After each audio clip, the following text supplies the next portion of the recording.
Hi, awesome disease and public health students. I'm using you guys to give you one last overview of non-communicable diseases. This is a presentation prepared actually by the Center for Disease Control and by the World Health Organization. Lots of good information. By the end of this presentation, the main thing is that you'll be able to list the four main non-communicable diseases and the risk factors that affect some of these. So whenever you see that NCDs there, that's non-communicable diseases. So what they mean by non-communicable diseases is anything that is not a result of the infectious process, right? So we're not talking about viruses or bacteria. This is kind of the diseases you gain over your lifetime, right? They have a prolonged course. They're not resolved spontaneously, and their cure is rarely actually achieved. So we've talked about quite a few of these already, right? We've covered cardiovascular disease, we've talked about cancer, we've talked about diabetes. I'm going to touch today just a little bit on chronic respiratory disease, but there's also neurological diseases, arthritis, and unintentional injuries are some things we didn't really take time to discuss. This is a great graph looking at projected deaths from 2015 to 2030, looking at different levels of income. So you've got high income, middle, and low. And again, you can see that low and middle tend to be disproportionately more affected than high income, especially by things like HIV and malaria, the more infectious diseases. But no matter what, overall, you can see that the general trend is right here, the CVDT, which is the cardiovascular disease, is one of the leading causes of death globally across all different levels of income.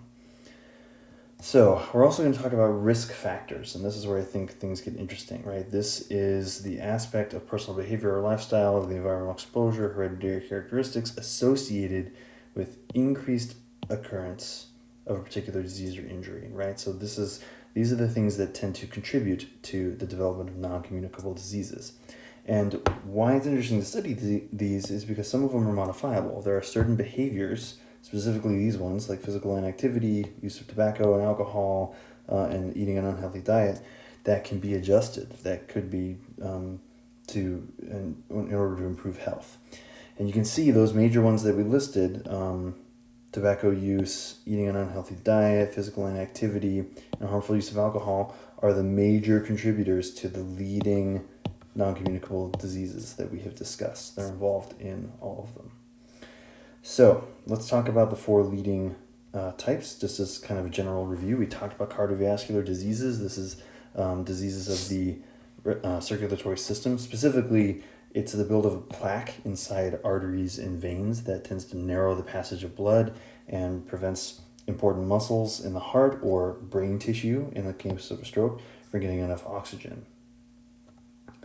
Diabetes, we just recently discussed. The main ones you need to be familiar with are type 1, which affects young people and is an autoimmune disease, and type 2, which is far more common, strikes later in life and is often the result of a sugar-rich diet. Again, that's an adjustable behavior that could be used to address cases of this. Don't worry too much about gastrointestinal or prediabetes. Again, the whole point is that type 2 is caused by a modifiable risk factor, just making adjustments in the diet. Here's just a helpful diagram about diabetes. Just remember, it's all about insulin is the protein that allows cells to pull sugar out of the blood, and in type 1 diabetes, insulin is absent. In type 2, it is present, it's just ineffective. But either way, sugar stays in the blood and causes a variety of health issues. We've talked about cancers. Again, that is the rapid creation of abnormal cells that grow beyond their usual boundaries. That's what we call a tumor. They can either be benign, meaning that they have grown but are no longer spreading, or malignant. These are the ones that are often causing death because they are growing and spreading throughout the body. And again, here you can see what normal cell growth should look like, right? Cells divide, and eventually terminate themselves. But that is not the case in cancer. They just divide into these very unhealthy gatherings of cells. That's a tumor. Cancer epidemiology is really interesting. You can see that, again, blue is incidence and red is mortality. By far the most commonly diagnosed cancer is breast cancer, but it actually has a very low mortality rate. Whereas take a look at lung cancer there. Even though it's not the most commonly diagnosed, it is by far the leading cause of death. And we talked about how it's because it can't be detected before it has reached a point where it's spreading and can't be treated. So lung cancer in particular is just the growth of a tumor in the lung. It affects far more men than women. And again, we talked about how small cell lung cancer is the main reason why it's just so hard to catch before it can be treated. But this graph really shows you again that males are disproportionately affected. I think this is nuts.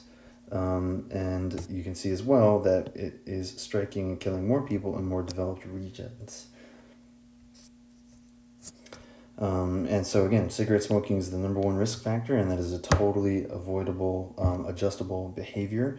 And then there's also exposure to other environmental contaminants like asbestos, which again we often get checking buildings down in the United States, and different types of air pollution.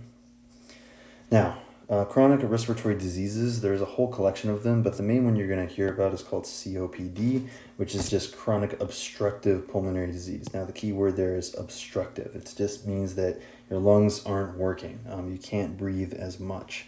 It's a whole collection of different causes and different diseases. Bronchitis is the swelling of the bronchi, meaning air just has trouble passing through. Asthma could also be sort of categorized this way. Emphysema is when just parts of the lung aren't working anymore. The alveoli, gas exchange is not occurring with the blood anymore. Again, it occurs for a number of different reasons. But again, it's not just the smoker's cough. There's other things that you don't have to be a smoker to have complications of the lungs.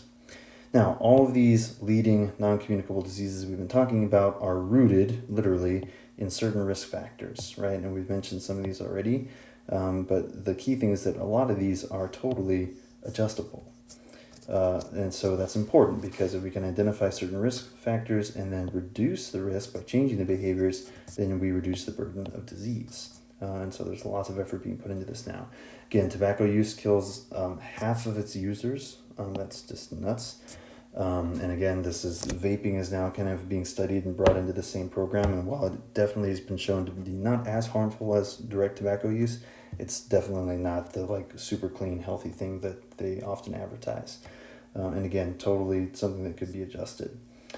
Diets are also changing. So most countries have increased their overall daily consumption of just in general of calories, but especially fats and meats and really energy dense processed foods, right? Especially refined sugars, which is again contributes to the rise in things like diabetes.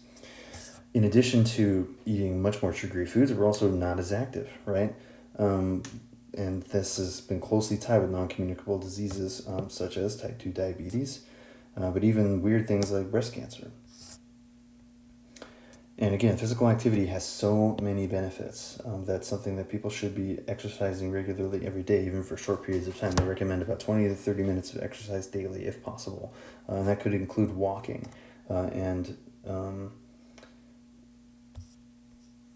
Hypertension and excessive sodium intake is a big problem, especially in the United States.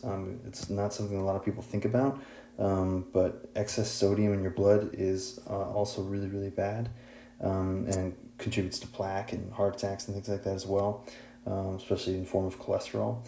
Again, about 75% of sodium consumed comes from processed and restaurant foods, especially fast food and things like that are really heavy in it. And again, just an adjustable thing if people avoid those foods. Hope that was helpful. Thanks.